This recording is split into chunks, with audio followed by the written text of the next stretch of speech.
Canefields versus Casbah, and the winner is. Supper time at the Dala household, and a full on war is at foot. The bones of contention this time are not the ones in the proverbial Wednesday night gravy and potatoes. Larger issues are at stake here. And the standard head on a plate is identity. Large pickings for a toddler, a 7-year-old, and an overgrown teenager called husband. But before I even go there, let me explain. You don't know me.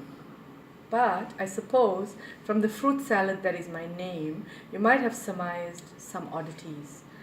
I hail from Hindu indentured laborer stock, fourth generation of farmers whose flight tales from a village to a ship crossing the Kalapani still bears the elders' storytelling of the cow's name that caused this flight fight.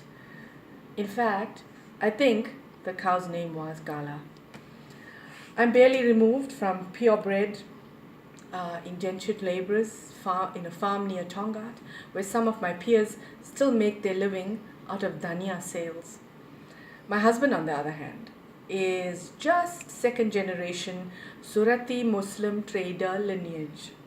His grandfather arrived here in Portus Natalis with money in his pockets, and I am strangely aware that inside the ship hold, my ancestor probably didn't even have pockets. A trouser, perhaps. A lungi? Yes, maybe. Now, this particular mix-up elicits strange reactions from all interested parties. Notwithstanding that should we have married in the 60s, we might have escaped the Immorality Act, but we certainly would have been victims of a secular pact or act of some sort that might have seen us flee to some non-denominational island of all acceptance. We were lucky. Compromises were made religiously. But the battle for identity has begun closing ranks. And this identity search belongs to the offspring. The husband advances his attack by regaling me with stories upon stories about his growing up in town. I have to admit, I am entranced. Town. Now that's a word that flutters my heart. I listen in rapt attention when he talks about running away from Anjuman Islamic School and sneaking into the Shiraz or Avalon cinema to watch angry young Amitabh battle his gabbars, cricket playing in the lane next to Afzal building, and the choice words of Gori Bibi, whose precious chrysanthemums get knocked off their perch, skulking around the dangers of this frustrating labyrinth of alleys that some call the Casbah, while others just go bah, humbug to the name. I picture a gang of naughty boys of various colors, some in fezes, some in fedoras, standing outside sari shops looking for garaks. Well, here come the garaks. Stiff and starchy in our crinoline lace dresses, fresh from the farm, our once yearly foray into the glitzy town have us panting up a storm. Fringes too thick for comfort and clunky shoes, we are paraded by our patronas into Studio Sydney for our annual family photograph. Town, to us farmers, is tantamount to Hollywood. Handsome men and starlets on every corner. The reality being far removed, it was and still is a dangerous place. And also on every corner, handsome men selling us garaks, fake watches and real leather belts. We buy them. They give us a taste of this nectar. Town. The frustrated father waits patiently outside Shrimati's and gives into the swagger of the coiffed, pomaded, fountain lane raconteur who sells him a transistor radio.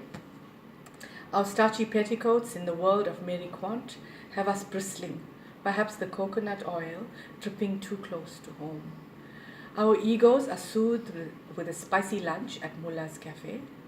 We plaster our faces against the window at Garlic's and receive a rap of a stick from a man who is whiter than anyone we have ever seen on the farm. The whitest person we know is a ruddy sugar baron named Colin. But the Grey Street, Victoria Street boys know enough to laugh at the white face loudly and swagger away. Or perhaps they are laughing at us. how relieved we feel when we buy our laces from Eve's Elegance, pack our saris and town purchases, fake transistor radio, into the old Valiant and make our long, long way back to the farm. Town is scary. Those alleyways, those hangers-on, those sights and sounds of cinemas and ice cream houses are not for us. We know we still want it anyway. But lest a town boy stray his way into our home ground one day, how we relish in the turn of a table. He arrives in his moustache suit, his high-heeled, gold-tipped footwear trips on cane roots, and we know he won't last a day. The threat of mambas that never come, chicken curry from a fresh running kill, and his first view of a sky full of stars, and the next day the young lad is back on the bus to town, back to his Casbah, or whatever you call it nowadays. But I digress. I bring you back now to the war between the indentured laborer's child and the trader's child, both of whom want dominion over this combined progeny. Me, ever the researcher, suggests that we put this to the test. Who are these children really? Will they accept a lineage of burned brown backs, of bony men planting sugarcane? Or will they lean towards the soft hands of women hidden behind latches, writing letters to relatives in universities in Dublin, before going downstairs to sell silky fabrics to garaks? I have to know. I will not rest.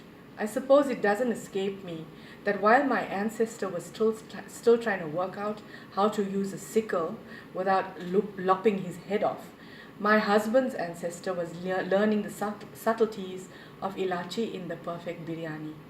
Strange dichotomy, that. So the experiment began, with Saturday finding this mix-up of familia, striding down Grey Street into Victoria Street, snaking into Madrasa Arcade and then Kismat Arcade, dodging a million bodies at Victoria Street Market, and peeping into the largest mosque in the Southern Hemisphere. Brave people, us. I certainly did not see glitz and glamour. I did see a few old stalwarts in tiny shops fixing clocks and selling Bescope buttons, though. My husband used the time to stand and mutter with misty eyes about Javeri's shoe shop and Shiraz, who worked in Shiraz Arcade. Goofy's name came up a few times. That got the children smiling. A cat burglar was mentioned, some googlies that Amra bowled in Victor Lane, and the swinging hips of Sadie, as she sauntered into Goodwill Lounge. I had to pry him off the pavement and bribe him with a hot dog from Tasty Eats to stop him from sobbing. Well, looking at my hot and bothered children as they watched the circus that is town, I high-fived the air.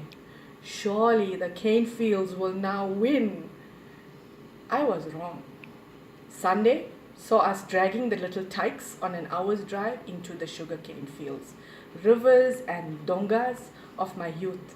They were not impressed when I had my misty-eyed moments, describing the way we would net shrimps in the river, run barefoot through a cane fire, showing them my first school. I attended elicited guffaws. I told my husband to stop laughing. It had a huge water tank and 3 classrooms. I was losing the war. My 7-year-old asked, "Does this place have Wi-Fi?" And I found myself cursing yet another pad in my lifetime. My descriptive demonstration of the coal stoves, the lanterns, the boreholes, and the stinky dam were in vain. I felt at peace. My husband hunted for garaks. My kids screamed for their exit. On the homeward journey from the sugarcane farm to suburbia, which is a place neither of us have grown up in, I realized that all this history will never really matter to these children unless we constantly push them to see these places, to read these stories, to meet the old men and women who still hold these places in our hearts. Otherwise, all will be lost to a stadium that began its life as a basket but transmogrified into a swinging Cirque du Soleil.